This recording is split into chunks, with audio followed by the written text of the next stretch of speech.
So, good morning, ma'am. Good morning, everyone. I am the first reporter for this topic, which is the role of advertising in the economy. So, what comes to our mind when we say the role of advertising in economy? So, the role of advertising in economy is very important because it is the way of businesses to be known their products and services sa mga buyers. Through advertising, mas nidagko ang mga demand for their products and services, di ba?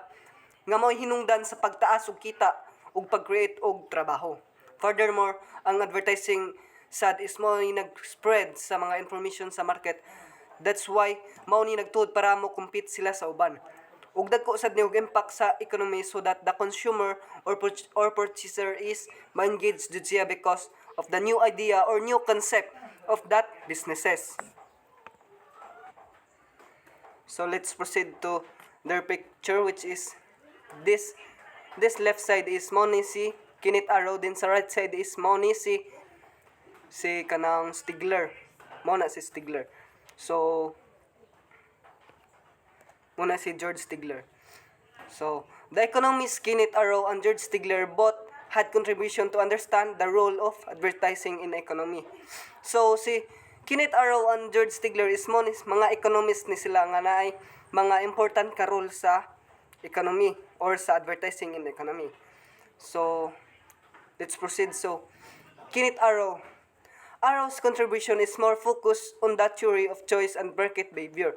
According to him, advertising may reveal asymmetries in information in the market. So, the contribution of Arrow is nakafocus siya sa theory of choice and market behavior. According to him, ang advertising is nag-describe sa asymmetric information in the market. So, example of this is the company is nagpagawas o sila og mga ads sa ilham products para kaya nilang makontrol or influensyahan ang mga information nga na-receive sa mga buyers na pwedeng makapossess na di patas sa market. Despite of that is si Arrow is naghatag sad og diin nga ang advertising is pwedeng makahimo og positive role in the markets and strengthening composition. So, let's move on to George Stigler. George Stigler is known for his concept of the economics of information. According to him, advertising illustrates the role of information in responding to the needs and wants of consumers. So, George Stigler is known siya sa iyang concept nga economics of information. According to him is ang advertising o nag-describe sa role of information sa pag-answer or response sa mga needs or wants sa mga buyers. Ang pag-publish sa maong product is naghatag og information sa mga buyers regarding sa products and services. So sa ilaha, sa ipakita sa advertisement ang attributes and benefits nga mo'y naka-create nga mas ma-effective ang ilang desisyon sa pagpalit. So through advertising is ang mga buyers is mahimong mas aware ug na sila kayang mopili sa mga products na very important sa ilaha. So advertising is a powerful tool of competition. It provides valuable information about products and services in an efficient and cost-effective manner. In this way, advertising helps the economy to function smoothly, and it keeps prices low and facilitate the entry of new products and new firms in the market. So, yes, it's a powerful tools of competition, di ba?